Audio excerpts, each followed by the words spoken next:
Hey everyone, back live on my Ghost Talk show, and this evening I have a very very special guest, somebody that I've known for a little while, probably I'd say from mid 2005 2007. I originally met my guest at the psychic fairs when I used to have an occult shop. And he used to come around to my shop as well to buy some candles and all sorts of things. So my guest tonight is Matthew Stapley. Matthew is a renowned psychic in Ottawa, Ontario. He's been around for quite a while. He's extremely talented, and he's actually been on a few TV interviews. I think he was on CGOH for a while. So he's extremely well known.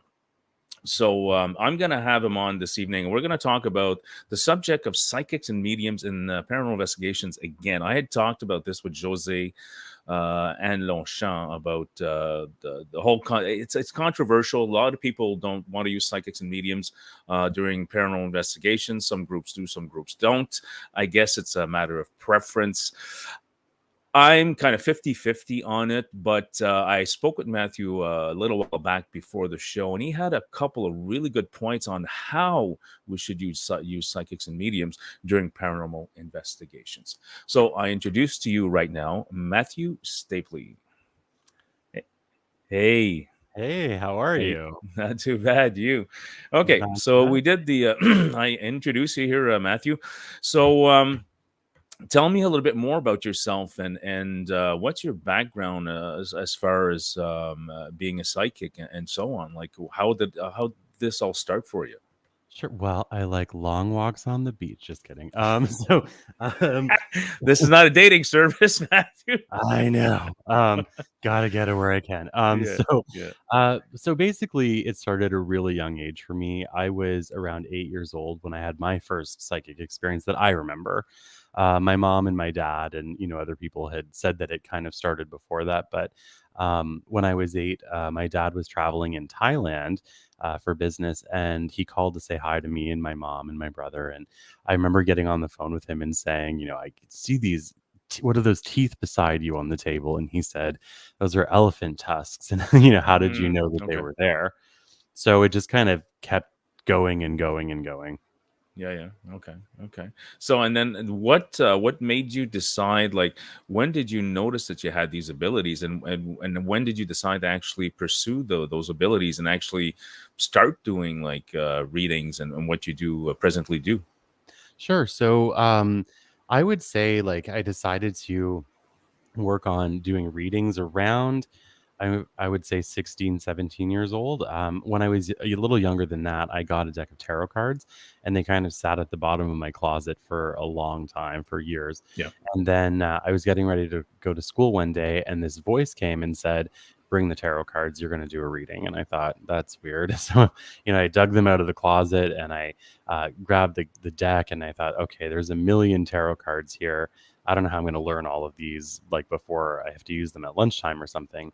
And the voice said, "Throw the book away. You don't need it." So I left the book at home and then went to school. And I ended up asking somebody in the library if they wanted a reading.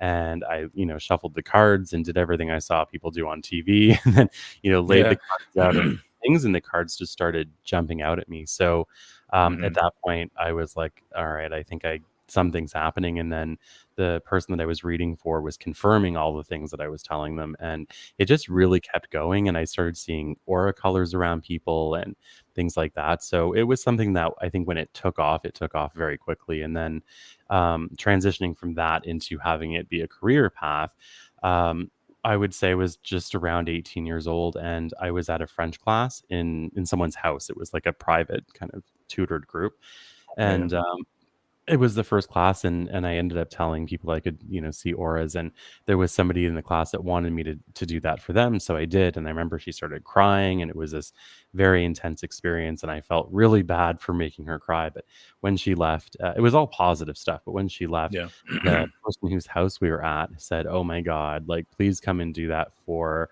a family reunion that we're having, and we'll pay you whatever you want." So I did, and then I guess it was like within a few months, my parents' phone started ringing, and people were driving to Carleton Place from all over Eastern Yeah. Ontario, and that's basically what happened. Yeah. So you started noticing that you were becoming accurate on your predictions or your readings, right? And Hmm. that's why people were starting to come to you, because of that Yeah, accuracy.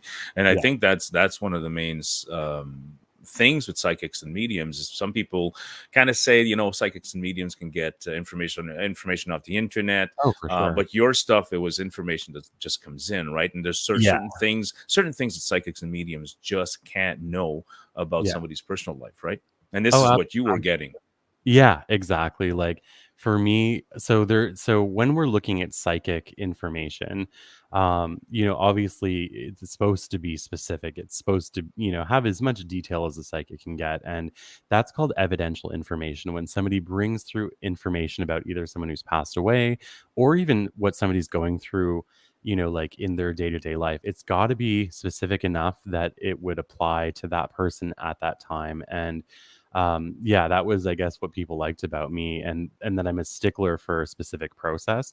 So Hmm. for example, if someone said, does Bob down the street love me? Well, the first thing I need to do is describe the situation with Bob as well as Bob to make sure that I'm in the right energy for the question. And so when people ask me questions, I try really hard to make sure that I'm in the right energy by using confirmation evidence that the reading is accurate, and Hmm. looking at the past or present or whatever before looking at the future. And when people come forward that have passed away, oftentimes I'll get names and dates. Yeah. Well, a few times I've got full addresses and weird things like that. So, I think that's examples of evidential information. And that's what I Hmm. always strive for. Yeah. And this is something that I'm just going to see if we have any questions here first. Any Oh, comments? No questions yet. Quite a lot of people on though, but I guess they're just listening. But eventually the questions will come, I think. ah, perfect. Okay, so I was just looking at the topics that we wanted to talk about. So I've known you since, I think we met at that was at the psychic fair. That was at Nepean It Sports Club, because you were was. doing readings there back then, and I had my little display because I had an occult shop back then. Not a Yeah, lot of people know that, so now it's out in the open. Okay, it's a so yeah, great shop. Awesome shop. yeah, I got all this stuff, so people know now, anyways. So yeah, I don't fly on broomsticks, anyways. So that's where we met. We met at the psychic fair. You were doing some readings, and I remember that a lot of people were saying, like, you go see Matthew Stapley. You were so accurate. Then we saw each other on a couple of other fairs, and then you came to my Yeah. shop in Metcalf, and then we got friends on Facebook. I know we don't socialize on a regular basis, but we know each other. So Yeah. it's been quite a long time, and I think ever since I've known you, or been acquainted with you, I know that a lot of actually, my cousin Lynn Pearson is a great, like, she's a super big fan of you. Oh, And I told her tonight, I said, Lynn, I said, on Friday, May 20th, I'll be talking to Matthew. Oh yeah, I gotta be on. I gotta see this. I don't even know if she's on right now, but she might be. So yeah, for as long as I've known you, like, I haven't heard anything bad where people would say you're a fraud, but I think that's what what people are scared of when it comes to paranormal investigations, because there were a lot of frauds in the past. There was oh a lot yeah. of fraudulent stuff that went on. And of Yeah. course, this is not something that you do. I know you well enough to know that your readings are accurate for sure. Well, thank you. So now, did you have to work at developing these abilities, or did it get stronger and stronger and stronger when, the more you did readings, the more you read people? Did those abilities and those visions become stronger day by day? Yeah, that's basically what happened. So I never took any formal development training, but I think for anybody with any innate talent, like the more you do it, whether it's painting or music or psychic reading or mediumship or whatever, like the more you do it, the more finesse and refined you get at it, I think. So definitely from where I started out to now is quite different. Absolutely. Yeah. Yeah, And yeah. and Okay, that would be true okay. for anyone who reads, I would imagine. Yeah. Now, did you have somebody to mentor you when you started, being a psychic and medium, or is this something that you just pretty much did by yourself? For the most part, I did it on my own. I will say that I've had the universe bring some teachers in temporarily. So I think the first one for me, actually, what I'm really thinking about, the first one was my grandfather. And it was probably one of my favorite memories of him ever. But it was probably, I would say, a year before he passed away. So I was 6 years old when he passed away. So I would have been about five. and we were sitting on his front lawn, and it was a beautiful day. And he said, "Do you know where the soul is?" And I said, "No." And he said, "It's in here." And he pointed to, funny enough, his higher heart. So we have the Mm-hmm. heart center energetically, then the higher heart, which is about service and compassion and all of that. And he says it's in here. So that was kind of like my first introduction to anything spiritual that I remember. And then when I was about 13, I almost ran over this lady with my four wheeler, and and she looked at me and she was like, "There's something about you." And I ended up going to her house on a regular basis, and she would Yeah, cook me like Greek food, and she was very spiritually switched on lady and had a crystal ball and all these cool things. And yeah. so she taught me a lot about the idea of intuition and gut feeling and energy and boundaries and things like that. So I would say I hung out with her probably for about a year, and she was like in her 50s, I was 13, but she was kind of teaching me little things. And then after that, my friend Chris was the one who taught me how to sort of interpret aura colors and things like that, because I was seeing them, I just didn't know what to do with it. And he came from a family that was very spiritually switched on, and so he said, "Oh, well, like, to see what it feel, how, what it makes you feel, and what does it make you think, and things like that." And so me and him practiced a lot as teenagers. And then yeah, once I kind of started working professionally, I would take classes in like Reiki healing or different Yeah. modalities, but I never really had like a mentor directly. Yeah. So you had a couple of role models like this Yeah, man you're talking about, and yeah, this woman you talked about that. So role models, but basically you developed all these skills by yourself through the years. yeah. So how long have you been doing this? Until I know it's at least since mid 2000, maybe 2007. So I know you've been doing this for at least 25, probably what almost since you were 18. So I don't want to date people and tell people's age, I'm I'm but 30. I'm 36, and next year I will be working in this field professionally for 20 years. 20 So years. Okay. 20, Okay. Okay. Well, I'm not going to say how 19. old I am. I'm 56. We're about 30 years difference. Yeah. 20 years, the 20 years difference. So, and anyways, I'm dating myself. So, okay. So you've been doing this for a long time. So your experience, you have experience when it comes to this stuff. Yeah, very much Yeah. so. And Yeah.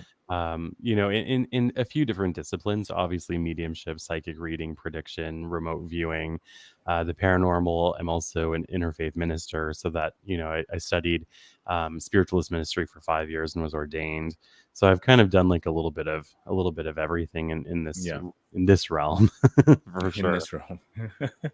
So we do have a couple of comments here. Sure. No questions though right now. Come on. Okay. Uh, so we got a couple of comments here. So we got who made it. We had Cheryl here. Cheryl McKee is part of the Night Watchman investigative Oh, cool. team that I do investigations jointly with. Awesome. And we have also, I know some are around me, which I couldn't know who they are. So we have a couple of comments here. Brandon is a big fan. He's always on the show. He's actually looking forward to seeing the show with you tonight. Aw, thanks, Actually, a man. lot of people. I have not had this much response for a show before ever. Aw. Over almost 300, 400 people interested, and it's insane, Matthew. Insane the amount of responses I've had on Well, it on this show. warms my whole heart. So, Yeah. and Leona Stewart's here. She's one of my favorite people ever. Oh, there she is, right there. Yeah, Yep. there's, and we got here Brandon. A couple of comments. That's awesome. So no specific questions at this time. I don't know if you know these people, Monique I and Ken do. Mason. So I guess you Oh, have a they're lot of your clients and people that you've read before that are going to be on as well. Ken is a colleague, and he's fantastic. We've known each other since I was probably 17 or 18, and Yeah. he's probably one of, like, when you think of somebody who is like um I don't know, like, so vocal about ethics in the psychic world, Ken Mason is huge So that way. he's a psychic as well, right? He is, and he's Yeah. also a paranormal investigator, and he's Oh, really, he is a really, paranormal investigator. yeah, Cool. yeah. Which team is he with? Is that Uh, Whispering Souls? yes, Ah, exactly. okay. I'll look He him up. Actually, I think he I've taught heard about him a couple of times. Yeah, he's out in Carlton Place. He's Carlton definitely worth Place. connecting with. Yeah, Okay, he's well, maybe I'll look him up, Ken. Okay, so we also have Joanne here. How do you know your loved one is with you? So that's a question for you, Matthew. yeah, totally. So, I think when we think of spirit connection or visitations, we think sometimes that they're going to show up with like this Las Vegas light show of an aura or an experience. And a lot of the time it's very subtle, even for mediums, like it is a subtle process. And the way that most people can tell their loved ones are with them, if you just randomly think of them, if you have dreams about them, if you having a bad day and all of a sudden this perfect song comes on the radio, all of those things, a lot of people's loved ones connect with them synchronistically like that. Now I will Hmm. say that spirit has always told me that they are always around their loved ones on earth. So even if you're not aware of it, they are still there. And I don't believe that anybody would be excused from that. I think everybody's Yeah. surrounded by people Yeah. that they care about. Yeah. Yeah.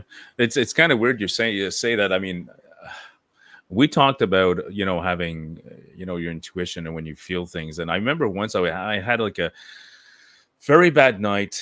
My day started really bad, and I left for work. And I was sitting in my truck, and I'm kind of saying, trying to tell my mother passed away a couple of years ago, so I'm trying to talk to her. I said, why is this happening, and blah blah blah. And I swear to God, Matthew, I felt like suddenly she was sitting in the back seat, and she put her hand on my shoulder, and she used to call me kiddo. So, Oh, and she said, don't worry, kiddo, it'll be all right. And I got so yeah. many chills. Of course, I'm going to debunk and say it's just my imagination, but that's just me, Matthew. You know me. I'm saying, I'm just kind of, it's just my imagination. But it felt so real. Like it Mm. felt like she was actually there. Like I actually felt her touch me. Like I actually felt like um, a touch of some kind. Of course, I'm Yeah. going to try to debunk as an investigator and say it was just my imagination. There was a draft, my shirt move or something like that.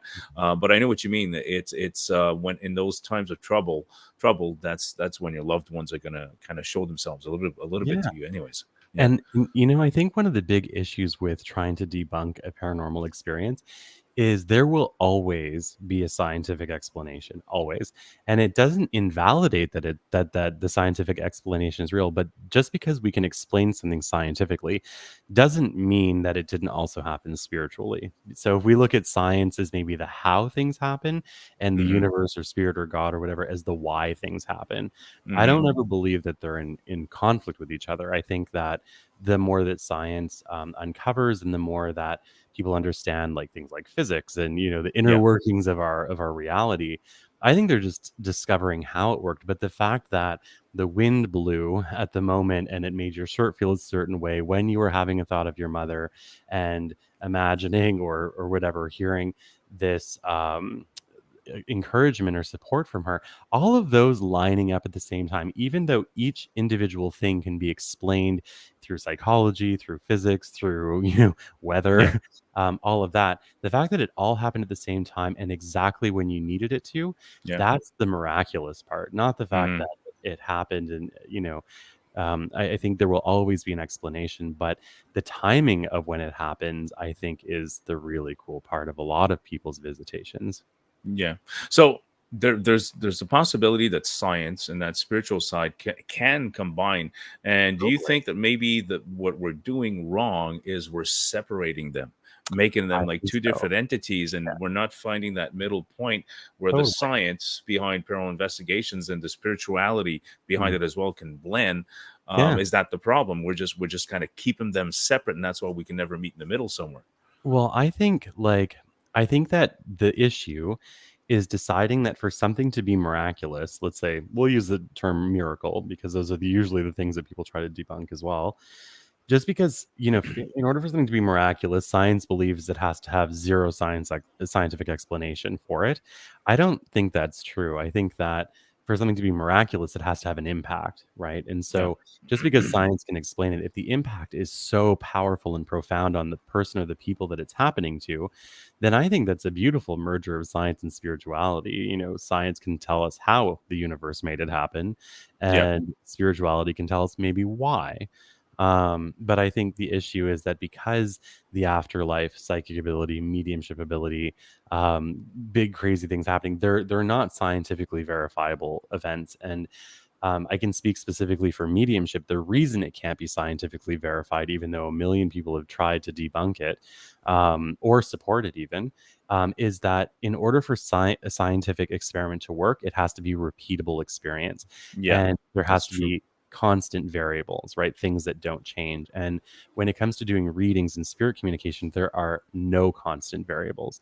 Hmm. So a medium could read for one person 3 times and have completely different levels of detail, different levels of emotional response, and all of that in each one of those readings. They can read for 10 people in a row, and 3 of them might be really cool. 4 of them might be, like good, but general, not super Yeah, specific. So because of that, there's no way to truly experiment with it, in my opinion. I think with our current scientific model, it's not yeah. something that can be proven or disproven either. Yeah, yeah, and I think that's a good point. Now, talking about this, and we talked about the. We're not going to stay too long on this subject because I know we have tons of stuff I want to cover with you. So I'm just looking at my notes here. So we talked about the approach to using psychics and mediums on investigations. Mm. Now we talked about, and you had mentioned to me a couple of extremely good points. Could you repeat those points so everybody can hear? I think that was just great. No, that was just amazing. Like it made so much sense when you said. I went, wow, yeah, that's true. That'd be the perfect way to use a psychic or medium Yeah. on an investigation. Well, I know we had talked about not having them actually present, right, at Yeah, the site and not telling them where you're going. So when I would do paranormal investigations, like sometimes I would go, but my favorite times were where I didn't know where the team was. The team was on site, and I just had my cell phone handy, and I was sitting at home waiting for them to call. And they didn't tell me why they were there. They didn't tell me what they were doing. They didn't tell me the location, the history, like nothing. And they would just call me up on the phone and say, "What do you feel?" or "What do you see?" And so I would start off with remote viewing, and I would describe the layout of wherever they were. And if that was correct, if that was confirmed, then I would tell them what I was getting, and then they were able to research, whatever information came through. So I think yeah, one way of doing it is to not have the person on site, to have them in a completely different location. They don't need anything other than some kind of an energetic anchor. So in this sense, the anchor is the person calling the medium or the psychic to get them to check into it energetically, right? So other than that, they don't need anybody else. That was one point we had talked about. yeah, Another would be if they're going to the location, make sure they have zero information about where they're going. yeah. And obviously, like somebody else takes them there, they don't know the history or anything like that. So that would be another thing. I think the main thing is to make sure that they have as little information as humanly possible and as Yeah. little visual or whatever as humanly possible. And the reason why is we're humans, right? So we're going to form Yeah. our own judgments and ideas, and even the best medium or psychic can get their imagination involved based on what they're actually like physically perceiving. And Yeah. so taking all of that out of the equation, I think, is a really, really useful tool. And somebody who's a skilled psychic or medium should be absolutely able to work that way without knowing where the team is at that time. Mhm. So it Yeah. might be a good idea to not even tell them where, like any, like not even the location, where No, we're I wouldn't going, when tell we're them going, anything. anything. Nothing. It should be okay. Well, I'm going to call you on this day. We had an Yes. investigation Yeah. somewhere. I'm not even going to tell you where, but I'm going to call you on the phone, speakerphone, whatever it Yeah. is, and then you can give me whatever you feel through the phone because you said a psychic shouldn't have to be on location to feel something. They can No. do it over the phone or anywhere Oh, they yeah. are, right? Yeah. For sure. And maybe even better from a Because distance. they don't like we talked earlier, they're not going to form any kind of manifestations or any kind of bias kind of Exactly. No, visions, I guess, no because they judgments. know the location. Yeah. Yeah, exactly. And I Yeah. think like whenever I do anything, even when I do missing persons cases and things like that, I don't want to know. I don't want to know. I want to know the first name of the person who went missing, and that's it. And it's just for like something to connect with. Yeah. But yeah, I prefer to work completely blind. Even when I do readings for people, like if I forgot their name, perfect. Mhm. Perfect. Perfect. Okay, so I'm gonna go. I like if I'm looking to the right there, Matthew's not. I'm not. I'm trying to like look at you, but sometimes looking at the comments. So I'm not ignoring you. I'm Oh, just kind of looking at the it's comments and see if we it's have any fine. questions. So I want That's I just want okay. to make sure you. Okay, I'm so we also have.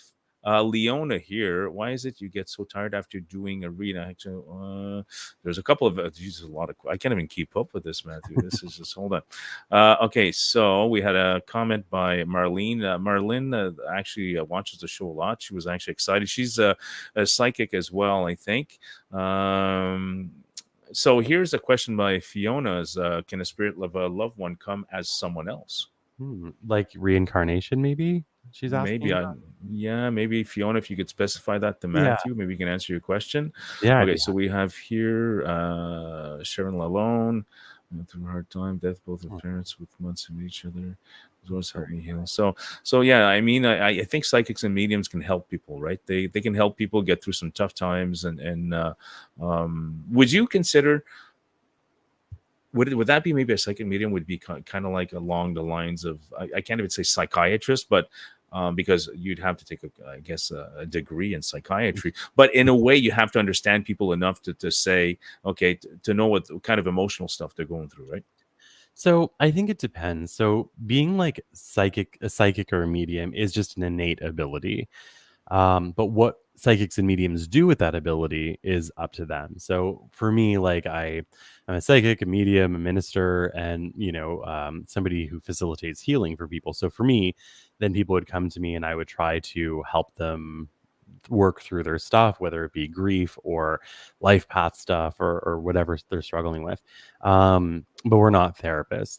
Well, some maybe if they're also therapists, but I'm not. Yeah, And so yes, in my case, I do try to help people to heal. Other people may use it in a completely different way. They might be a stage magician, but happen to be actually psychic. There will be yeah, people like I've met tons of people that work in healthcare that are super gifted. They just don't mention it. And also, I know at least two psychotherapists that are friends of mine that are incredibly talented psychics, yeah, and but they don't tell their clients that. They just hmm, help them anyway through yeah. psychotherapy, but they're also using their abilities. Yeah, So they're kind of like empathic. They feel they can connect with that person and like actually maybe hugely. feel what they feel and actually understand a little Yeah, bit better. Yeah. yeah, exactly. Do you feel you're like that? Like, is that how you connect with people? You're No, empathic and no, no, you I'm not don't. empathic. Thank God. No, No, no. you'd get But a like, lot of you get a lot of emotional stuff coming in. I guess if you were yeah, right. yeah. I'm Yeah. really not like I'm like clairvoyant, clairsentient. I can hear things, see things, smell things, taste things. But I am so happy I'm not an empath. Uh, every empath I know is like overwhelmed, especially in the last few years. They're constantly So it's like hard there's too time. much coming in, Very, yeah, like I more or mean, less. look out the window, right? Their world is a little roller coastery at the moment. Yeah, yeah. So it's Not not a like fun it'd be time to like a be an roller empath. coaster ride, just up and down, up and down, up and down. Yeah. It's like Oh, this for too sure. many emotions coming in. Yeah, and So you're glad you're not an empathic. I can feel the energy of it, but I don't have to Yeah, feel the emotions of it, and that's yeah. what I'm grateful for. Yeah, yeah, that's a good thing, I guess. Okay, so I'm just gonna. Wow, there's so much stuff going on here. I've never had so many questions, Matthew. It's. I'm trying to keep up here. It's insane. Let's see here. I think I have Marlene. Why do ghost hunters usually refer to spirits as it rather than more personal pronouns like Hmm. they? Well, no. Sometimes Marilyn, as an investigator, I do kind of refer to they, not specifically spirits. But what's your take on that, Matthew? So I think that it's a way of staying objective, right? So if you are looking at something as a subject of an investigation that's scientifically based, then it would make sense to not want to personalize it. Yeah. I think in that sort of a setting, it's actually useful because then you also are keeping a healthy energetic distance Mhm. by not, bonding with that energy because, you don't know what it is. And I think it could even go back to like the idea of we don't know like what it is, so we're not going to give it something we're not going to humanize it, I guess, on some Yeah. level. Yeah. Yeah. Okay. Now we have another question here from Leona. Why is it that you get so tired after doing a reading? Oh man, I think it's just very draining, right? It's It is. if you think about how a reading happens, so especially with mediumship, is we've got, like we're in the third dimension spiritually. This is not physics, this is spirituality. But we're like in the third dimension, and then we have the fourth dimension, which is the astral plane, and then above that is the fifth dimension, which is sort of like a meeting place. And so the spirit world has to lower their vibration to the fifth dimension. The medium raises their vibration to the fifth dimension, And that takes a lot of energy for everybody. So when you're done that, people are usually like exhausted, hungry, you're ready for a nap. Hmm. At least I am. Yeah. And it's just, yeah, it's energetically intensive. It takes a lot out of you. It's kind of like I was, I've worked physically in my life, and I was manager of a big warehouse a while back.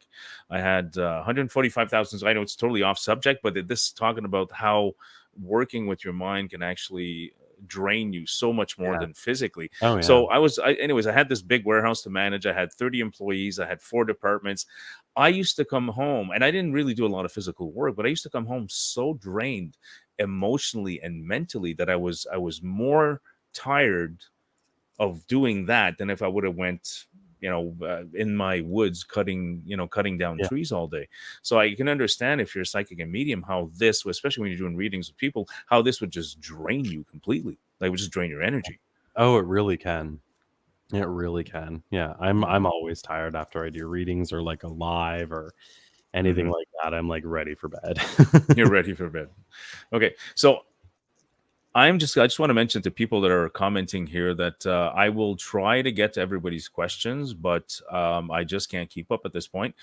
So I won't bother putting up the comments, but I will try to get to some of the questions as best as I can. So we have a comment from Heath. Heath here watches the show quite often. You say it's either the same or different realms. Hmm. Heaven and hell. Then you'll say it.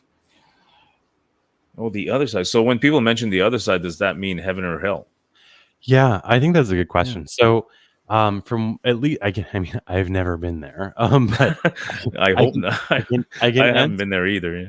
I can answer it from what Spirit has always told me. So they've always told me that everybody's in heaven at the exact second of their passing, that there are zero exceptions to that.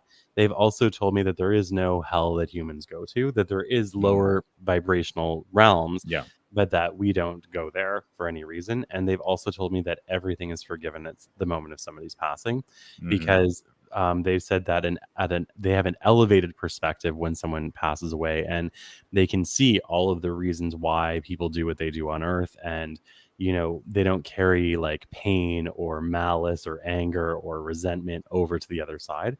um, I think heaven and hell is the human need for categorizing things and imposing consequences on earthly actions. But Yeah. from what I understand from Spirit is that that's an earthly concept. It's not something that we carry with us past Mm, here. okay. Good point. Good point. So we have a question from Cheryl. How do you close the window when you need to shut connection to spirit? Like, shut the connection down. I think we talked about it. There's a way you do it. So how would you cut that connection off when I guess Basically, when you can't do just it no more? ground. Yeah, you just ground. Yeah. You just come back. You focus on the present and earthly, earthly life. Um, Focus on your life and what's actually surrounding you at the yeah, time, at that specific exactly, and time. Yeah. just ground. And it can be hard, especially with people that are natural mediums. Like I remember as a kid waking up in the middle of the night and just seeing my room filled with people, and things like that. So a lot of us who are born with it, we have to learn to shut it down. Yeah. And then people who develop it, they learn to open it up. And once I learned how to control it more, like I still feel energy when I'm turned off, I guess. But I don't have like the messaging service turned on, right? So I can feel things, but they're not talking to me. Yeah. Uh, So you're not getting any information coming in exactly. when you're shut down. Okay. Very good point. Okay. So Cheryl, too many comments. So once you name it, I'm just showing the comments. Okay. So let's talk about the main subject here. We talked about psychics and mediums in the paranormal field, and you made some extremely good points. And I think I will actually use those kind of points, and I may actually have a psychic or medium on an investigation. Maybe at one point I'll call you when I'm at a Yeah, location that'd be fun. and get your input on it. It's So been a because while. I like that fact of not being on site, doing the cell phone, not telling you where I'm going. Yeah, Mind you, I always post everything on Go, so everybody knows where I'm going. But maybe maybe I can consult with you one day on an sure. investigation and see where that goes. Yeah, no, I'd be totally happy to. And maybe just like, I guess, well, what you could do is say that you're going somewhere, Yeah. and on your page, and just don't tell anybody what the location is except for obviously your team that's going with you, and then call me, then do Yeah. your live investigation after that. I think Yeah. that would That's probably work. yeah. I think that'd be a good idea. So we're definitely going to do that. Yeah, I would. It's been It's so many years. there's a couple of places coming up, so I would love to get your input. There's I know we're doing the PRZ paintball facility on June 4th, but there's a couple of other things coming up after. So we'll talk privately, and we'll try Yeah, to set yeah, something I up would love to when I do do a that. live investigation. Once I go live, then I can call you live, and then you're not going to know until I give you a call of Yeah, exactly where we're going to be. that's a good idea. That's a good Okay, plan. perfect. So we're going to plan that. That'll be So a bunch fun. of other comments here. So I can't get to everyone. I can't get to all your comments. There's too much coming in here. If I don't get to your comment or I don't get your question, is not because I'm ignoring you, because there's so much coming in. I'm having trouble keeping up. So then please don't take an offense if I don't get to your question. Okay, so these are just comments. I completely agree with you, Brandon. There you go. There you go. So Brandon, that's 100%. that question answered. Okay. All right. So let's go back to do it live. I want to watch that. Well, maybe we'll We'd get a have to chance to figure go out live. how to do it where I can't see you. Yeah, yeah, we'll figure something out. But I mean, We'll I come think up with this is something. something. I was so, and you know me, like I was so like, okay, I don't want to use psychics and mediums on investigation, but now I'm starting to open up. I had Wes Coleman from Correctional Officers Paranormal Society, who came on my show, and he said about following your intuition on investigations, and it's Well, not, that's not you that know, much different than using a no, it's the same thing. You got to follow your gut feeling. And I mean, I've talked to you about some of the stuff that I felt on investigations, and some of the stuff was validated with actual yeah. evidence that, whatever I felt was actually true. Followed a hunch, and we captured audio or some kind of evidence on Mhm. either video or audio. So that it does happen. I'm a Yeah. skeptic, of course, but it does happen. All right, so let's talk about I the think main it's subject. I think Go. it's important to be a skeptic, by the way. Like Yeah, it's going to sound crazy because of what I do for a living, but I'm also a skeptical person. yeah, And like I need to see it to believe it, even with my own work, even with my own readings, because sometimes, for example, on a Monday night a reading will come through, a message will come through, and it's super specific, and I'm like, I'm making that up, there's no way. And then I get an email or somebody in the comments says that's for me, and I'm like, oh. So I think even when it comes to our own intuition, our own psychic ability, there's a fine line between trusting it and still being skeptical of the information. So, yeah, hmm I think your skepticism is absolutely yeah. warranted and should always be there. Yeah, no, I think so. I think and this is where, because if you as a paranormal investigator, if you debunk everything, then maybe you're left with something paranormal. If you look at all Yeah. natural causes, right? Yeah. So, and I think that applies also to being a psychic and medium, right? If you're going to get some kind of information, like Yeah. you said, you don't want any kind of people's names. You don't want anything No. that's going to kind of sway your vision, Yeah. or your feelings. Yeah. So yeah, that's skepticism. Skepticism is a very good thing in definitely in paranormal investigations. Anyway, Oh, I think it is. I think it is even in my work as well. Like when I used to book my own appointments before I had somebody doing that for me. Like there was one time a lady wrote and she's like, I really want to come to see you because last February my grandmother died of whatever illness, and I'm like, I wrote her back and I said, I really need you to go see somebody else. I said, everything that you have said in your email are the yeah, types of things that I use to validate, because those are the things I'm good at feeling from the spirit yeah, world, like causes of death and times of death and, things like that. And I said, I really hate to do this, but it would be unethical for me to try to do your reading because you've just given me all of hmm the evidence that I would have to have brought through to prove that it's her coming through. yeah. And I felt I felt bad, but it was the right thing to do. Yeah, no, I agree with you, because you would have just told her basically what she's already given you, the information she gave you, Yeah, right? So and yeah, I wouldn't be trusting the reading because I'd be like, "Okay, well, is this from the email? Is this," like yeah, I would feel I would feel gross about it, and I even when I read for somebody, if I know things about them that aren't psychic, I immediately tell them that yeah, before I even start the reading. I say, "Listen, I know this, and this is how I know it," yeah. because you saw it in like a live, or your sister was here yesterday, or whatever. I'm always very clear on what I already know about somebody. Yeah. I guess it's kind of like us as investigators. We can't make up evidence. Like, I had a client confidential, I can't mention it. There was a client that called us. This person had lost her husband about 3 years ago, and she, obviously, when we went there to do a pre-investigation, she was very distraught. Obviously, Mhm. not over her husband, and she said, "Well, I'm sure he's here. I can feel him, and this and that. I've heard his voice." And to me, it was like, to tell her, yes, we caught your husband's voice or whatever, just to make her feel good, would be Mhm. so inappropriate. Yeah. And we did a couple of recordings, and then she got back to me, and I said, sorry, I mean, I don't want to mention her name, but I said, we didn't catch anything, and Mhm. I could have said, yeah, we could, because she wants her husband to be there. But I Yeah. think it's just because she hasn't gotten over that loss. So as investigators as well, we just can't make up evidence to make No. people feel better. We No. have to be skeptic, we have to be unbiased, and we just have to call it as it is, as Yeah. you would when you're doing a reading. Yeah. Oh, Yeah. for sure. And there's a difference between catching something with instruments and, receiving some kind of a connection. Like the way that I would look at that is, okay, so, she was having some kind of an experience, whether it was her grief or whether it was genuine. I personally just intuitively feel like it was a genuine experience. But there's a difference between having that happen and just having like instrumentation pick something up, because all of that stuff happens at a high vibration.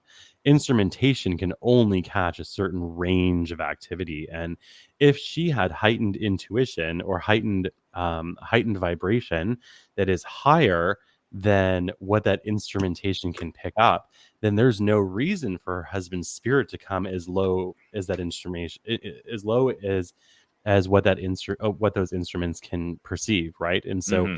Hmm. like, why would it come all the way to the basement when she's on the third floor?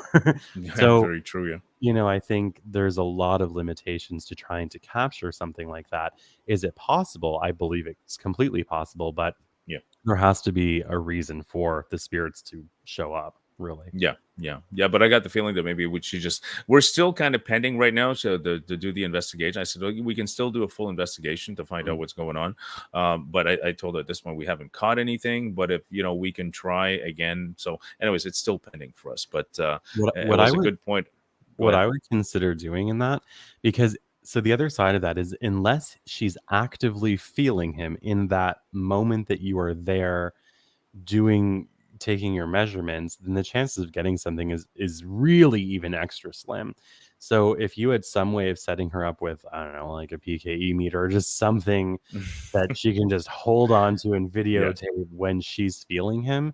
I know it's not super objective because you're not there to yeah, watch it happen, but that I think there's an importance to trying to do the investigation while she's aware of the presence.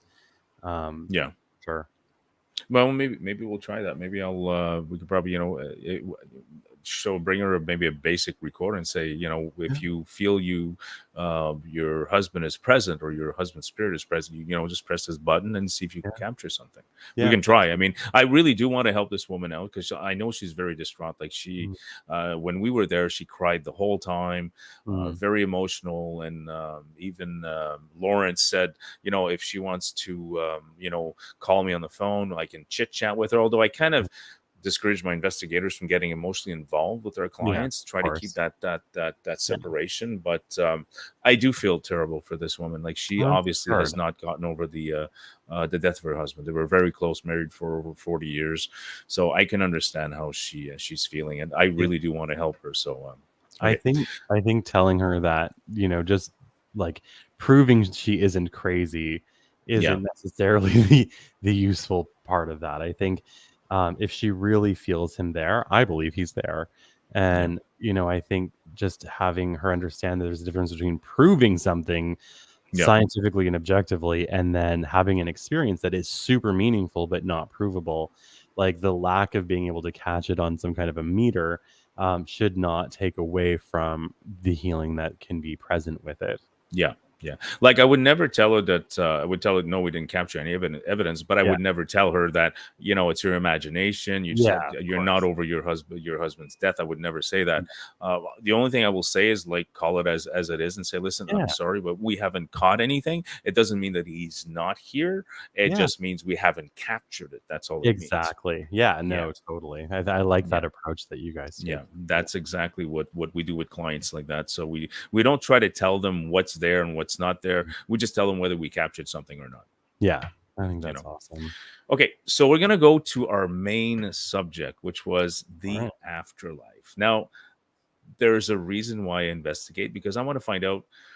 I know there is. My gut feeling says there is something after, Mm. this physical body disappears. I mean, this energy that we have, it has to go somewhere. Yeah. So I know there's an afterlife, but I want to find out, what is it. So for you, Matthew, is there an afterlife, and what do you think it is? What's your, like? Let's say, what's your idea of what an afterlife is and what goes on? So, like, I can only I can only go with what they've told me over the years, right? Yeah. So I'll walk you through what they've described to me. So somebody's passing away, they take their final breath, their heart stops, their brain activity stops, and they're officially gone from this realm, physical realm. So what they've told me that happens at that point is they're instantly in a good place, instantaneous, that they're instantaneously a part of the all, right, a part of everything, Hmm. that they have a complete and full understanding of their life on earth, and that they continue to support their loved ones that are still here, and that's honestly the only thing that I know. I mean, I would hope there's like fields of puppies and there's like cloud rides or something cool, but um I'd love to see my dogs again. I've lost so many, so well many. they'll I'm a big they're around animal here. lover, and I Yeah. kind of think sometimes, are they going to be there when I Yes, pass on, yeah. along with my mother and my Oh, parents and my family? I totally think so. The other day in I was doing one of these on Wednesday with a place in the United Kingdom, Spiritual Talk podcast, and I did a message for somebody, and their three-legged dog came through to Hmm. comfort them, and bring them messages. So I believe if they can come through a medium, then they're absolutely there, and you will see them again for Yeah, sure. great. I I really hope so. believe. Oh, I think so. I think if the only thing that you loved in your entire life was a potted cactus that you kept on your windowsill and it died, Yeah. you bet your ass it's going to come through a medium for Yeah, you. it's going to be there. It's going to be there Totally. somewhere in the Totally. afterlife. Okay, so here's a question I have also. So once we pass, okay, and this is where we combine the paranormal investigations. Once we pass, can we voluntarily stay as ghosts and spirits, I or don't is there maybe a higher power that tells us, okay, no, you're going to move on to something bigger, better? Like what's know. your take on that? I Like think are we, or sometimes maybe just stuck in limbo? Is that what it is when no, we I don't. capture ghosts and spirits? No, I can I've been well. I can tell you what I feel it is when we see evidence of the paranormal, like or there's hauntings or things like that. I have a completely different theory about it, but no, I don't think people stay. I mean, I guess what I'm saying is I don't think there is a staying because I think once we go into spirit, like we're still kind of here on some level, just a higher vibrational space. So do we choose to stay closer to the earth plane? I don't think so. I mean, I don't think we need to. We as spirits, we are still aware of everything that's happening. Mhm. So there's not really a reason to to. No, no. Yeah. Lisa, why would you want to stick around anyways? Look If outside. it's, I mean, it's A little my dire out there. my wife had a vision. Now, you can maybe tell me what you think of this, and this is still on the subject of the afterlife. Yeah. She said she had a feeling and a vision that she had her mother was here, and Mm, her mother said, I and it's weird because my wife actually felt insulted because she says, well, I heard my mother say, I don't have any time for you right now because I'm just energy. And she said she was just bouncing all over the place. Says, I'm energy now. I'm energy now. I don't have time for you. mm. And my wife would go, well, that's insulting. My own mother telling me this. So what's your take on that? Like, is that maybe something where we were on that other side, and it's so exciting and so exhilarating because it's something that's so, as you said, there's no hate, there's no, Mm. it's just this better place, I guess. What's your take on I don't think they would ever tell somebody they don't have time for them. I think that that? I don't. Oh, you don't know my mother-in-law. She might say that. If she did, it would be evidence that it's her, but Yeah. that would be the only thing. Yeah. So the way that psychics and mediums work, or mediumistic or psychic experiences work, is like we're perceiving energy, right, and our Yeah. mind is converting it into information that is tangible on some level, and so it has to pass through the reference points of the person receiving it. So for example, if I had only ever in my entire life seen a red dog, like out in nature, on TV, every dog I ever saw was red. Well, I'm only ever going to see red dogs come forward from spirit because I only have reference points for red dogs. So Hmm. if your wife only had reference points for her mother's personality to be that way, then it would make sense that that is the way that she would perceive her. Yeah. Um, yeah. So I have a comment here by Brandon Lee. I'm scared to die. You know what's weird? I am too, which is weird. You know what I find funny with the afterlife is that the fear, let's say, and I think a lot of people may have that as well, is the fear that what if there is nothing? You Mm, know, you want to believe there's something, but what if there is nothing? But then I keep telling sure. myself that if there is nothing, then I'm not going to know It there's doesn't nothing because I've matter. passed on. It's not going to matter anymore. But Yeah. I think a lot of people, I think, may fear death because, and I guess that's where faith kind of comes into it, Yeah, the faith that there is something after. We're not going for to get into sure. religion, but I think this is where faith comes in, going, okay, there is something after. And I believe that, and this is what helps you go on with your day-to-day life in this realm here, helps you go on because you have that belief that something will be there after you pass on. Yeah. Yeah. Yeah, and the fear of death, I mean, like very well, I think a part of it is needing to trust or whatever. But there's also a very biological part of that as well. Like we're hardwired to survive. Like Yeah. like we have flight or fight responses, we have Yeah. hunger, we Yeah. have like instincts, we get traumatized when something bad happens, telling us never to do it again. We have like a lot of biological reasons why we're terrified to die, as well. So part of it's psychological, part of it's spiritual, but definitely a whole lot of that fear is very real biology. Yeah. Yeah. Yeah. Not And to I think a lot of people. demystify it or anything, but No, no, no, no, no. But I mean, I think that's a good explanation mm, of why some people are scared. I mean, totally. Yeah. I am scared. I mean, that's the main reason I do paranormal investigations. I want to find out what's going on after I kind of leave this body. Hmm. And I think a lot of it too is I like my life, so I don't want to leave it. So that's Yeah. the other fear. Oh, I yeah. don't want to leave the life that I have now because I'm afraid that the person I am now in the next life or in the next realm, I'm not going to be that person anymore. And Yeah. I think that's part of that fear is that I'm not going to be that person anymore. I'll be something else or somebody else on that other Yeah. side. No, I think if anything, we're just a more elevated version of ourselves. We're Yeah. still us, but we have a greater understanding of what us actually is. Yeah. Yeah. Yeah. So we have a question here from. Mm. So I just want to say hello to Anna. Hi, Anna. Thanks for tuning in. Anna actually helped us. She made a lot of comments on an investigation on one of our live feeds, and it Oh, turned out cool. that she was very accurate, which is Oh, was pretty cool. cool. Yeah. So it's kind of weird. She just kind of tuned in, and she it was when we did a joint live investigation with the our my buddy out in Florida. Hmm. So here's a question here from Milu Mustang. So you can see the question there, Matthew. Yeah. Matthew, do all spirit guides, angels? What is the difference between angel, spirit, and entities? This is a great question. So angels are completely different than human spirits that have passed. Angels are kind of like the movers and shakers of the universe, and they report directly to source, God, the gods, whatever you connect with upstairs. Hmm. Um, Spirits are departed souls, so people, animals, plants, even, and that's a spirit. So a spirit retains their earthly personality. An angel has never had an earthly human life. Yeah.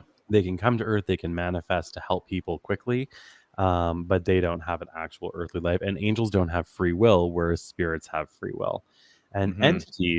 entity is just a word that basically means something that has been separated from everything else, right? So it has a Yeah. form.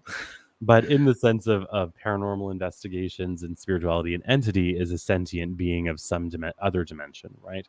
And so humans, spirits are technically entities, but usually when you hear the word entity, you're hearing like astral entity or something that's floating around doing things Hmm. that, or Kind of whatever. like my mother-in-law. Yeah, She's maybe. just Yeah. bouncing around like energy all Yeah. over the place. Yeah, Yeah. that's yeah. And usually when people talk about entities, especially in the realm of like spiritual healing, they're talking about like things that attach to places or people or whatever, which are not human spirits ever. And so yeah, that's the difference between those different things. And then we Okay. also have ancestral spirits too. Yeah, so there's different types. So it's not just human beings in the afterlife. There's a Oh, lot of different beings out there, like, as you oh, yeah, mentioned, angels, spirits, entities. There's a difference between them, yeah, and some of these beings have not had a human existence, right? right. Oh, lots Yeah, of like when you see a lot of those creepy things, they were never yeah. human. No, I've seen a couple of creepy things. or like some creepy shadow people. Yeah, especially when I go to bed at night. I had some weird experiences. Anyways, we'll talk about that later. But it was very surreal what I experienced, and I guess some people say it was as like a waking dream or sleep paralysis. But I don't know. For me, it was too real to say that was not a real experience. But anyways, and we're not going to get into that. Mm, Okay, so we have um, another question here by Joanna Carey. mm. Well, you can read it. How do we know? How do we know when past loved ones are trying to give you a message? So, the easiest way that I can just sort of describe this, if a spirit wants to give you a message, you are not going to miss it. So trusting that it will come either directly through you, through synchronicities with the world around you, your environment, a feeling. It might come through a medium. It might come through with this feeling like you've got to talk to somebody like me. There could be a lot of ways, but never ever worry about missing a message. It is never going to happen. The universe is constantly conspiring to guide all of us. We can look at that two ways. We can look at that as guiding us and helping us through life, or guiding us towards our our undeniable end at some point. Both might be true, but funny, the way that I like to talk about this, though, is just that if you're meant to have a message, it's going to happen. There will be no missing it. Okay. Okay, so that Mm. answers that question there. Okay, that makes sense. Okay. There's another question for you, Matthew. Mhm. When you do a reading, can you communicate with your clients' spirit guides? What are they? Yes, I can.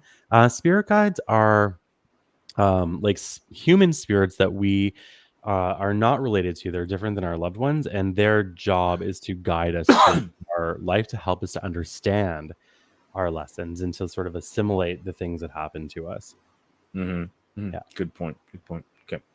Okay, so we got a couple good comments. So that's all right. I think we have one more question here. There we go. Do you ever cleanse when you're ghost hunting, or Matthew? Do you cleanse before reading? Always. Yeah, before and after, especially Yeah. after. Yeah, Yeah. so do I. So do I.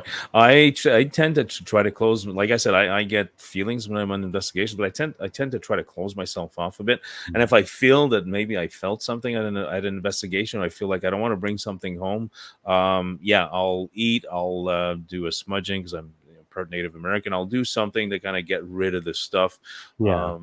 as well. Just so I don't bring anything home. No, and I think that's really important. It's important, even if people have like a rough day out in their regular life, like Hmm. taking that time to even just decompress and release anything that you don't need to hold on to is always helpful. Yeah, yeah. To get rid of that kind of like emptying a glass when you get home, Totally. Yeah, so it doesn't absolutely. overflow. Totally. All right. So we have one more question here. Margaret Sawyer. Did they send messages in dreams? Absolutely. Dream visitations are very common. I will say that like an authentic true visitation will have the person that received it feeling good about it. So sometimes people, when they're in their grief, will have dreams that their loved ones are angry at them or things like that. That's just us processing our own stuff and our own relationship with our loved one. But when it's a Yeah. true visitation, the usual telltale signs are like waking up, feeling like it was super real, feeling like you can still touch them, having that joy within your heart of having seen them again. Like those are like telltale signs of an authentic visitation. If it was like them yelling at you or anything like that, that's your own process, your own grief. Okay. Okay. Hope that answers your question, Margaret. Mhm. Okay. So everyone, I will not be taking any more questions. We're going to try to stick to the subject because I know you have something going on at 8 p.m. tonight, Matthew, as well. Yes, I did, and then I changed it, but I do have to. Yeah, I do have to run shortly for sure. Okay. Um, Okay. So how much longer do you have to stay with us? I have a few minutes for sure, but I can hear dinner almost being ready. I timed it pretty perfectly. I'm It's not gonna. just I've never seen so many viewers on one of my shows. This is Oh, we'll amazing, have to do it Matthew. again, Dan. Oh yeah, definitely. I definitely want to have you back again and I maybe would love talk about to. some different subjects. Okay, so Sure, let's kind of go over the final the afterlife. I had a couple more sure. questions here. Okay, maybe not that one. Now, here's is reincarnation a possibility when we talk about the afterlife, and that's my own personal belief is that Mm, we're we're not physical beings experiencing a spiritual existence. It's the mm, opposite. We're spiritual beings experiencing a physical existence, and when mhm. we get rid of this body, our spirit goes to a higher place. You can call it Right. Allah, God, or wherever it is, Mhm, and then you're judged by that higher power or the universe and say, listen, you haven't learned your lessons, you're going mhm. to go back, or kind of. And that's just my own belief. Right. And let's say you're an animal abuser in your life, you're going to come back as a dog. So that way you can figure out what the other side is, and what it is you did wrong. So what's your take on reincarnation as a possibility of what goes on, and that's what goes on in the afterlife?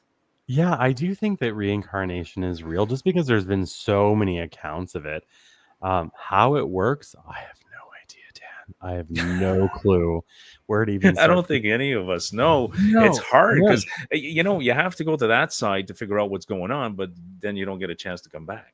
Right. Anyways, you can't come back to the same And life you had before. yeah, and Yeah. I don't even know that really anybody on this planet that has ever existed really can tell us for sure what happens when we pass away. No, we I mean, we can't. can only go by like either what we believe or what we experience or what we're told by humans or spirits or whatever. But at the end of the day, like nobody ever really truly knows. And No, I no, we think there's a can't. beauty in that though, on some level, as much as you and me want to prove things. It's In that, not knowing that's yeah, that kind of that's the intrigue, trying to come up with all these theories or hypotheses about what it is when we pass on or what's yeah, going to happen. I yeah, think very that's the much beauty of so. it. Yeah. Now, final question. Now, what give us your opinion on, let's say, the paranormal investigators and capturing the evidence of the afterlife, or we all know that what we do, not psychics and mediums, but Mm, paranormal investigators, what we do is all pseudoscience. I mean, there's nothing right, proven. Half of the course. equipment we use is not proven that it captures No, ghosts or spirits. for EMF sure. meters and all that stuff. EMF meters detect electromagnetic fields, they don't detect ghosts. Yes. Yeah. A lot of people say, oh, EMF went off, there's a ghost present. No, not really. No. So what is your advice on, let's say, as a paranormal investigator, like what would be a good way to try to capture that? And I know you're probably going to say there is no way, but what's your opinion on, like, what's the best way Well, to try to capture evidence? I don't wanna say that there's no way. I don't wanna say Yeah. that there's no way because I think there's always a way. I think it would have to be making sure I think one of the issues is a lot of people go to these famously haunted places, and there's no real reason for a spirit to show up just because there's an investigator there, right? But the Yeah. story that you talked about of the person that is going through grief and all of that, like that would, if you're going to catch something really big, like that's what I would imagine where it would be someplace like that. And the reason why is spirit will come the closest to the earth plane when there's a reason to. And Yeah. proving life after death, at least at this point, isn't a reason. And so if, you go somewhere where, there's a reason for them to come, then I believe that that would be the best way to try to capture it.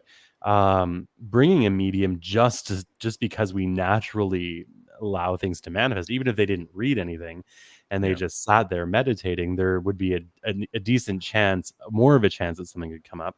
I think that you have to use a multidimensional or multidisciplinary approach. So I think you need to use humans and their experience of being in that space, obviously Hmm. looked at very objectively afterwards. I would say looking at things like electromagnetic fields is absolutely a good thing, but it's not all of it. I Yeah. think that's a good piece because we know from, psychic things that everything is electromagnetic in the psychic world, right? Yeah. So that's one piece. Using infrared, I've seen a lot of things show up in infrared cameras that weren't dust. Um, so using that as well. So I think it needs to have like a multi-prong approach. But the biggest thing that I would say is making sure there's a reason for them to be there.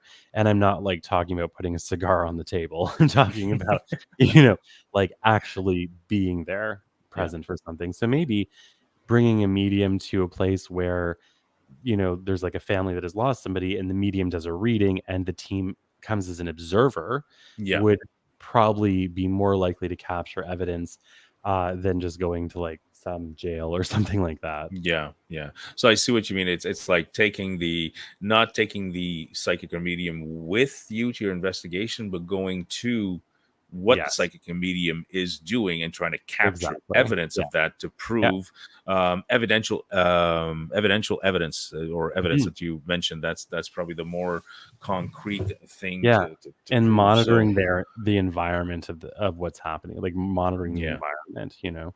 Like Maybe I that's would something we'll say try. I think it would be worth a shot. I It'd be think it kind would of cool. Well, I mean, we have to experiment. We have to try different things, right? totally. That's the whole point of what we do. So I know that you need to go soon, there, Matthew. There's so many questions here, guys. I can't keep Matthew on here for like another If hour. He's got I other didn't stuff need to do. dinner, I would totally Neither did I. I'm getting stay. hungry too. I can smell it in the kitchen right now. Same. So sorry, guys. The ones that I'll give you the one last question because I know Cheryl. One last question. All right. Where's Cheryl? Question. Wait, last one. Hmm. Cheryl, just making time for them. Just making time for them, learning, meditation or prayer or anything like that. But honestly, if you tell them, okay, Friday night at 8 o'clock, I'm going to sit down and light a candle, please show up and then just be observant, see what you feel. Spirit guides will communicate through our own thoughts and feelings, usually in our own, voices within our own head. Yeah. Sorry, I'm getting like a brain zap. Happens when you have neurological problems. So yeah, I would say just like telling them you're going to be there, waiting for them to come, being aware of your thoughts and feelings, take Yeah. notes, write it down. hmm Um, So kind of like an acknowledgement, yeah, more or exactly, less. Okay. All exactly. right. Okay, so there's a bunch of other questions. So I'm gonna end.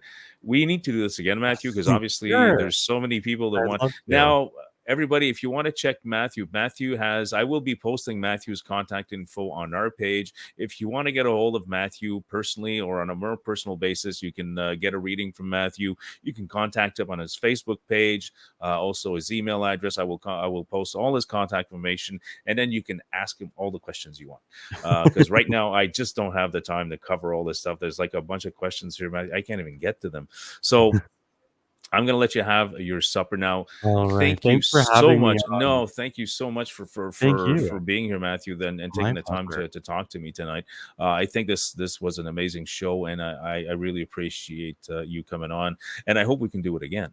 I would love to. I think some Yeah, of these questions were so good. Like I would yeah, love to do yeah. this again. And your questions were amazing. So thank you for having me, Dan, and thank you to all Yes, of the you're viewers as welcome. well. Yeah, You guys are awesome. yeah. Okay, Matthew. So have a good night. Enjoy your supper. And Thank you. yes, everybody, Matthew, I'm going to let him go. And let's do this again for sure. I'll be in touch over Awesome. Facebook. Okay, Sounds Matthew. good. Thanks. Thanks Bye. again. Take care. Thanks. You Bye. too. Bye. All right, guys. Matthew has to go for supper. So we had one last question from Cheryl. I will be posting Matthew's contact information on our Ghosts Facebook main page. I'll be posting his email address, his professional Facebook page as well. If you are interested in getting a reading from Matthew, I've known Matthew for a while, so he is extremely accurate. He knows his stuff. There's no doubt. I've always been a very, very firm believer in Matthew's talents. He's an amazing guy, and he's if you need a really good reading, this is the guy to go to. Matthew is just the best at this. So I'm going to try to see if I can go through some of the questions here that I couldn't get to with Matthew. So here, Brandy, what do you use in one thing better than the other? Brandy, I'm assuming that you're talking about paranormal investigations and what we do as paranormal investigators. For me, it's audio and video. That's the only two things that I will believe if I capture evidence. It's the only two things. All the other stuff we use, EMF meters and all the other gadgets we use, those are just supplementary to the audio and video. So if you capture audio evidence and you capture video evidence and you capture a spike on EMF, it's a little bit more validation. So now, Mike O'Dwyer, sorry, we can get to that question, Mike, but like I said, you can contact Matthew directly on his page. I'm sure he'll be more than happy to answer your questions. Mike is from Manchester, England. Thank you, Mike. Thank you for the great compliment here. You guys are amazing. That's the post here, and we have here. Thank you. So, Margaret, your question was answered. That's great. And then we got Matt over here, Brandon. Matt, what if you experienced sensation, but you didn't know what that was? Sorry, Brandon, we just couldn't get to your question. There was way too much stuff coming. I do apologize, Brandon. Like I said, you can get in touch with Matthew on a more personal basis. We also have here, join this live feed, feel drawn to Matthew. Thank you. You're welcome, Brandy. Like I said, Matthew's a great guy and extremely talented. There we go. Elbow bump. There we go. Elbow bump to you too, Brandy. So we have here Diana. Diane Rita, we judge ourselves once we see it with different eyes. That's very true. So once you get on that other side, like we were talking about reincarnation, once you experience, like let's say if you were an animal abuser, you come back as a dog and you get abused, you see that side, and then you just keep learning at that process. And I think that's what me and Matthew were talking about. But unfortunately, we don't really know what's on the other side. We all have our own opinions on what it is and what it can be, and that's the only thing we can do. I mean, it's you can't go there and come back. Some people do, they have near death experiences, and they do see they do see that, they say they, they see their loved ones, they see their potential pets that they had before, they see themselves on the operating table. So that means there's got to be something after. There's got to be an afterlife. And we had a question here from Indigo Rose. Matthew, would you consider being the consulting psychic medium on any new television shows or your own show one day? Ooh, that would be a good question for Matthew. I don't know if Matthew is still watching, but that's a great question here. I'm assuming you're probably having your supper by now, and I should too. Yeah, so we have a question here. Why does it seem like spirits are limited? And what I think your question is half your question is missing there, Marilyn. So, oh my God, there's so many comments. There we go. So many comments. Crazy, crazy, crazy. Okay. Live in your house. Okay, so we have here so many questions. Comments, great. Let's see here. They're allowed to tell us. More questions here. Does it matter if you're cremated when you pass? Does your spirit still go to heaven? Randy, I mean, that's going to be my opinion. I'm sure Matthew would be the best person to answer this question. I think if whether we're buried or cremated, I don't think that affects our spirit anymore, because I think our body is strictly a shell. It's and then our energy, once we pass, our energy is still going to remain. So whether the shell gets burnt or buried, I don't think it's going to make a difference. I still think we're still going to go where we're meant to go. And that's the best I can answer the question. Like I said, Matthew would be the better person to answer these types of questions. Why would a ghost or spirit live in your house? Shelly, spirit or ghost live in a house? I would assume it's probably maybe unfinished business. Some people say that when somebody passes, maybe a very traumatic kind of death, they'll want to stick around that location because they feel like they've been maybe cheated, and there's some unresolved things or some things they need to settle, so they'll linger in the house. That's just my own personal opinion. And that's the main reason why we investigate, and that's the main reason we do capture evidence. Okay, so Brandon, you said, how can we reach out to you, Matt? Brandon, I'll be posting Matthew's contact information directly on our main Facebook page if you guys need to get in touch with him. And also, how can we reach out? Okay, that was okay, Cheryl. Cheryl, thanks for being on tonight. Nice to see you again. I can't wait for our upcoming investigations. You got a couple of them, actually. Leona, thanks for the comment. Leona, great interview. Yeah, that was an amazing show. A lot of viewers, actually. Why can some people see spirits, others don't? Okay, so Marlene, this again is probably a better question with Matthew. I think, and I'll try to answer as best as I can, is that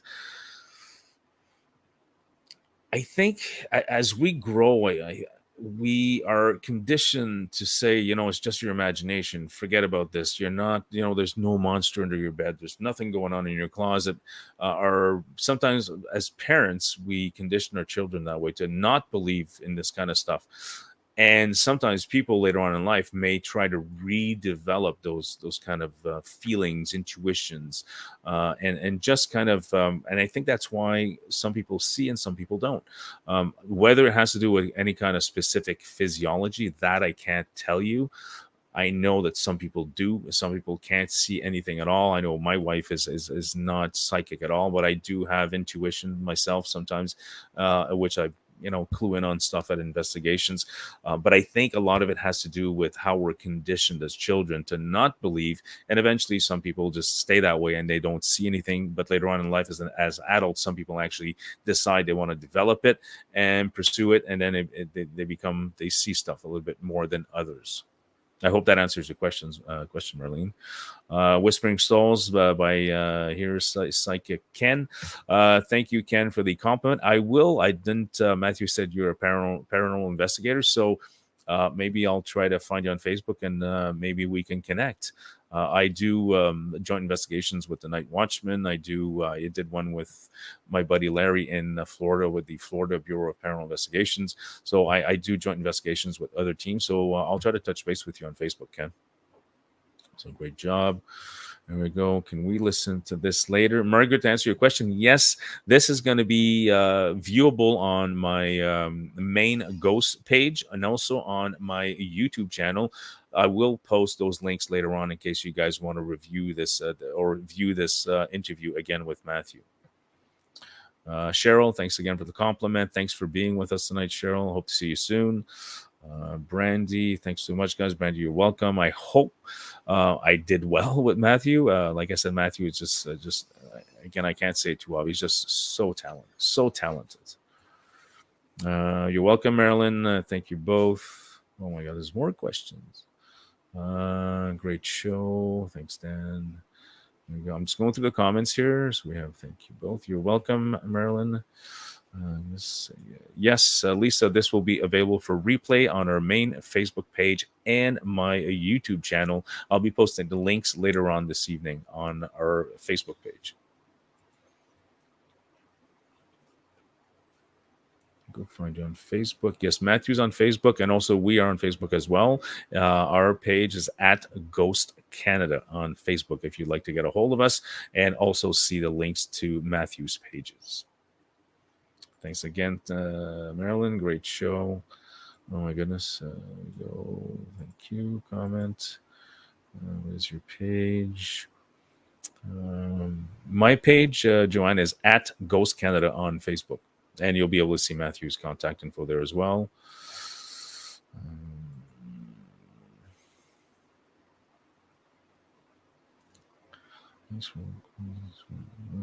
Good point.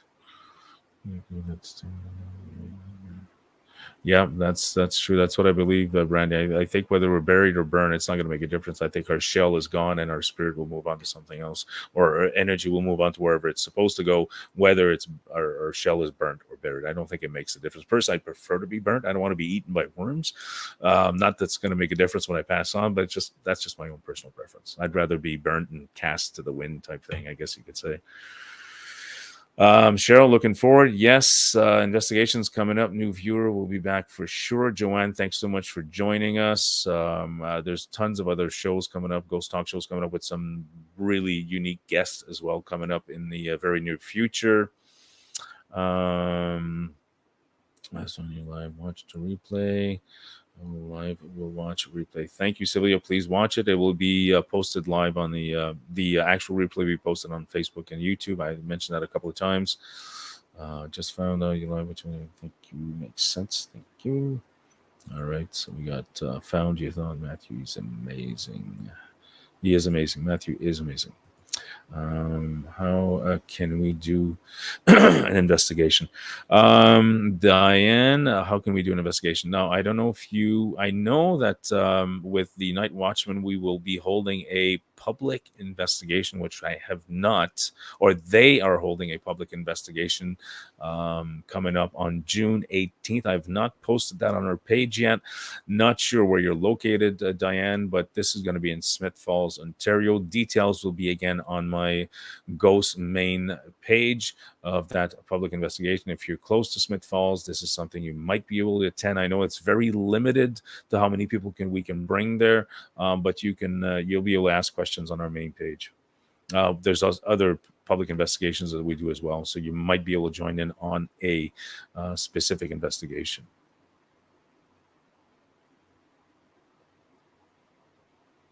Thank you, Mike, for the great compliment. Great, glad you enjoyed the show.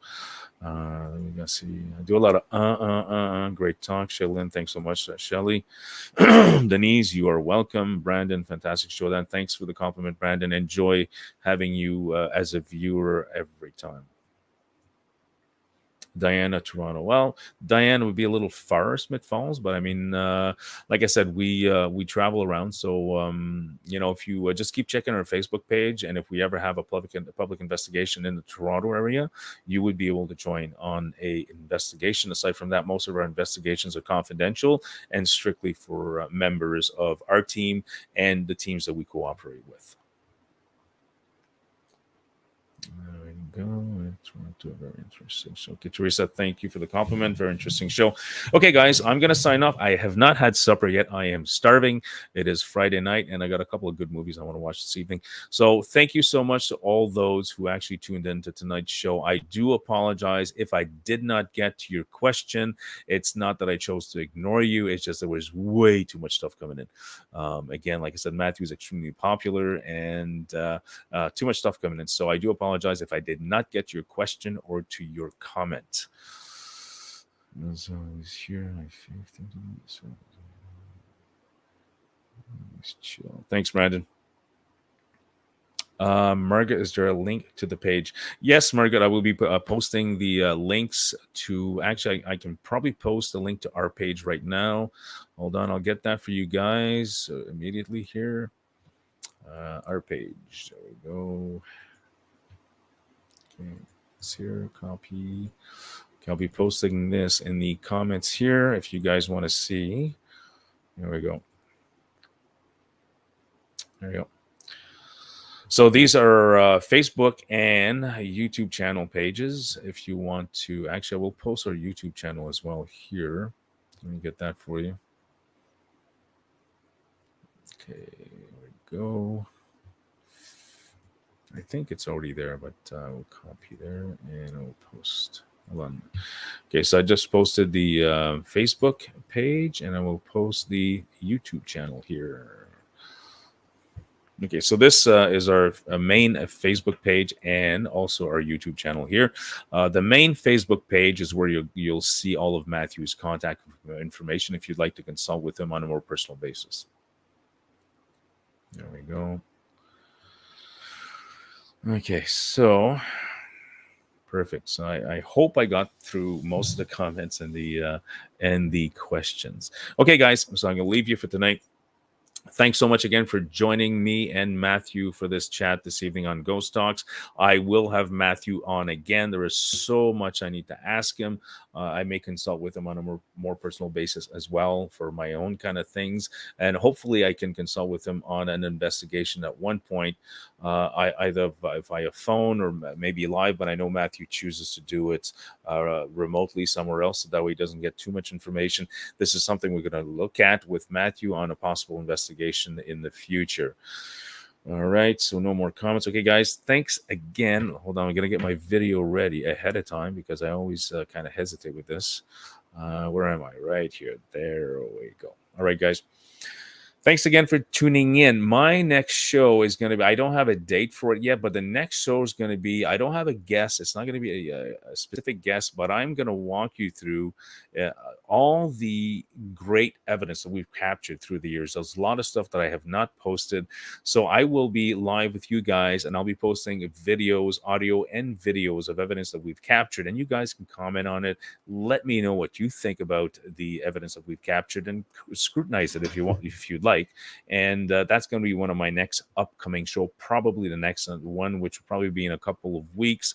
Mind you, we have a couple investigations now. What I want to mention as well, do not forget to tune in. We are going to investigate the PRZ paintball facility in Picton, Ontario, with the Night Watchman investigative team.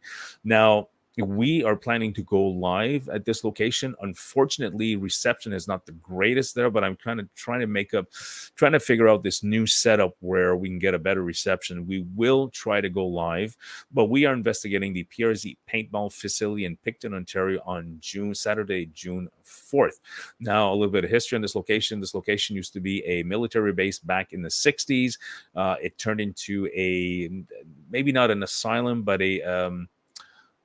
not even a hospital. Anyways, it was a place for the mentally ill as well in the 70s. And now it's being used as a paintball facility. It's a massive place, huge buildings. And it's going to be a great investigation. Hopefully, we'll be able to go live for you. Mind you, we're not going to have DVR or anything because there is no power there, but we have some other sources on how we're going to charge our equipment. But anyways, you don't want to miss it on June 4th. We also have a public investigation that's going to come up on, or not us, but the Night Watchmen are going to be doing a public investigation in Smith Falls.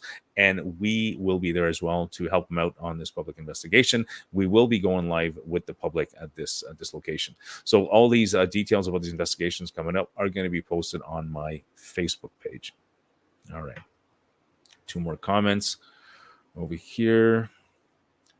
Cool. Thank you. All right, guys. Okay. Now we're done. I gotta go eat supper. Okay. All right, guys. Thanks again for joining us on Ghost Talks. It was a great show with Matthew. Matthew, if you're still watching, I'd like to thank you once again for being with me this evening. And I really, really hope we can do this again. Okay.